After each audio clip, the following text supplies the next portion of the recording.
My mom and my mother-in-law threw me a surprise baby shower on Sunday and invited all of my family and most of my friends who are in my hometown. It was great. I don't usually get to see everyone when I visit, so it was really nice to have them all there. My sister is also pregnant. She is 34 weeks and I am 36 weeks. My mom and I have been planning her baby shower with her that will be 2 weeks from now.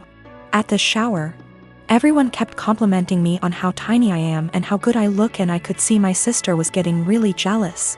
It was really upsetting her, so I tried to change the topic, but after the first little bit she retreated to a table in the corner, with her friend looking incredibly angry. I tried to ignore it and we started playing shower games. Later, her friend asked if any of us knew where she was since she hadn't seen her in a while.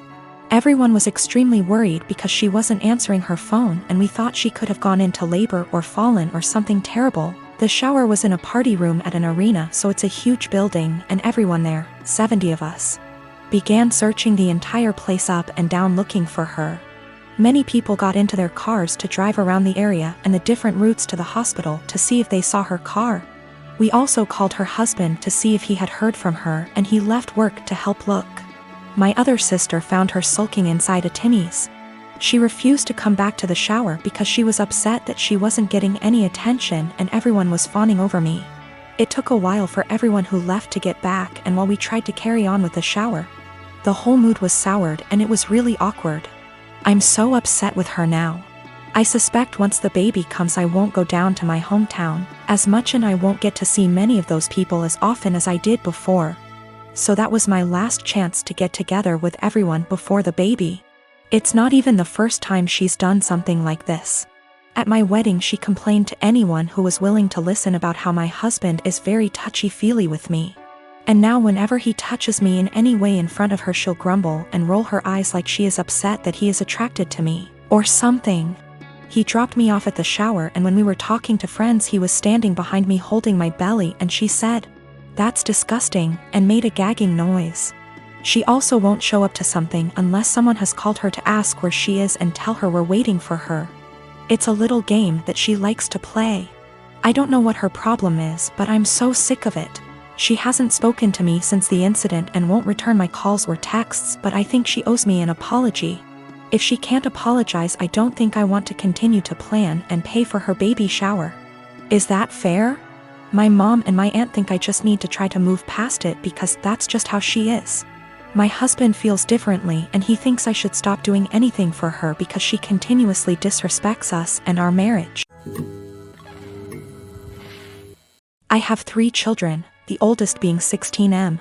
For my birthday last week my son went out and bought me this swinging hammock chair that I had been wanting for 2 years, and it cost him quite a bit of his saved money, which I fully intend to put back into his bank account so he can continue saving. He was so excited to see me open this gift and couldn't wait to help me set it up.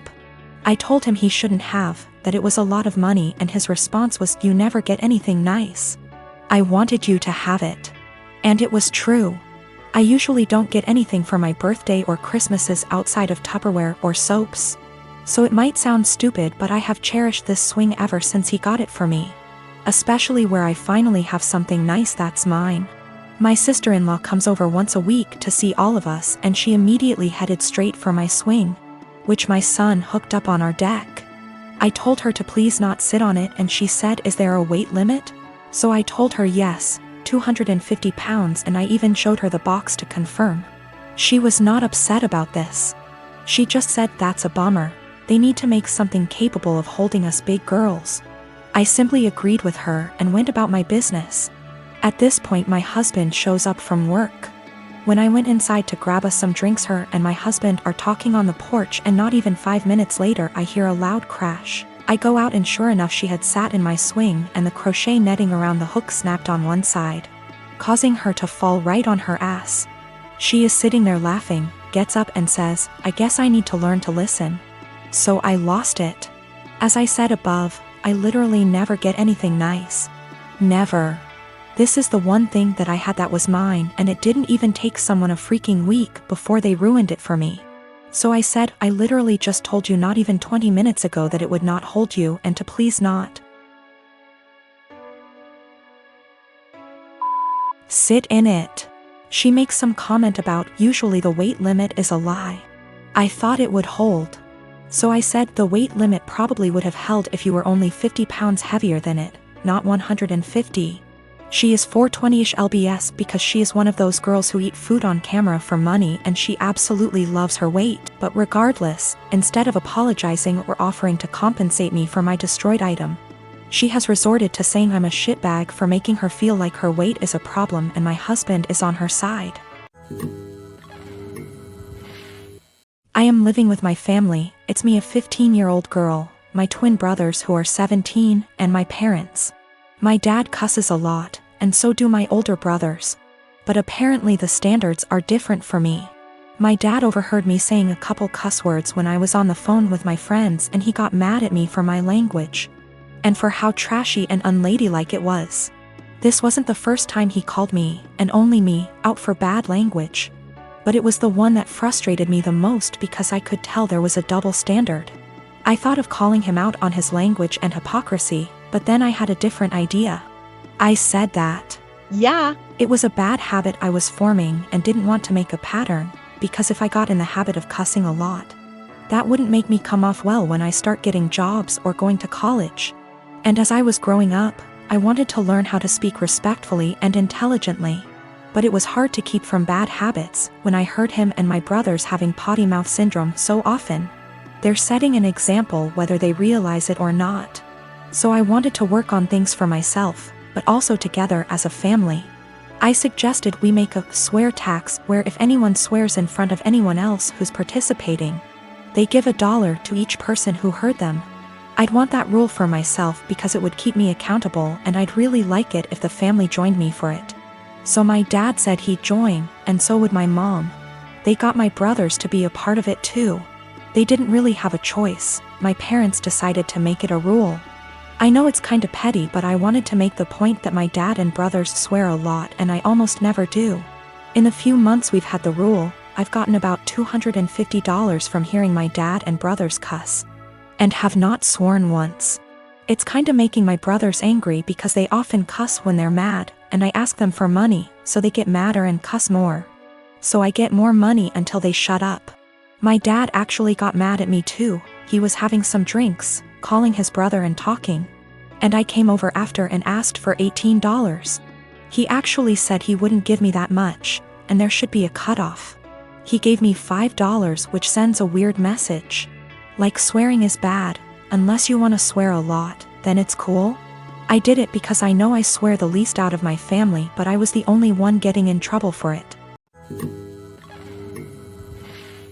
In January of 2019, my husband was diagnosed with a brain tumor. It was in a completely inoperable part of the brain, and was told me had 6 months to live. He stuck it out and died in October, 3 months longer than he was expected to. He was always positive, and decided a few weeks after his diagnosis that he would write letters for our daughters for significant events in their lives. My husband was my soulmate, and the past few months have been difficult knowing I've lost him. We have 2 daughters, Mia who is 21 and Imogen, Imi, who is 19. All 3 of us have become a lot closer since their dad's death, and we've all really struggled. My husband and I were together since we were children. Got married when we were 18 and we were approaching our 20th wedding anniversary when he passed. In February of this year, Mia got married to a boy she's been with for about 6 years. I absolutely love her husband and he's been incredibly supportive during all of our grief. My husband wrote a letter for Mia to open on her wedding day. It's worth noting that my daughters were unaware of these letters. It was my job to give them to our daughters. Her wedding day comes around and I just can't bring myself to give her the letter. I read it and just wanted to keep it to myself. I had his handwriting and his words and it felt like he was there, and I couldn't bear the thought of giving that up yet. I was fully intending on giving her all the other letters as the events happened. Last week Mia and her husband bought their first home together. They'd been living at our home since they got married, and so had a lot of stuff to pack and move to their new house. Mia asked me where her important documents were, passport, birth certificate, etc. So I told her they were in my top drawer of my dresser in my bedroom. The only letter that was in there was the one I was meant to give her on her wedding day, the rest were hidden away. She immediately recognized his handwriting, and of course it was addressed to her, so she read it and broke down. She came and found me and started screaming at me, asking how I could be so selfish. I didn't really know what to say apart from the fact that I wanted to keep it and she could take a picture of it. Both my daughters called me an asshole and are convinced I'm keeping them from a load of their dad's stuff.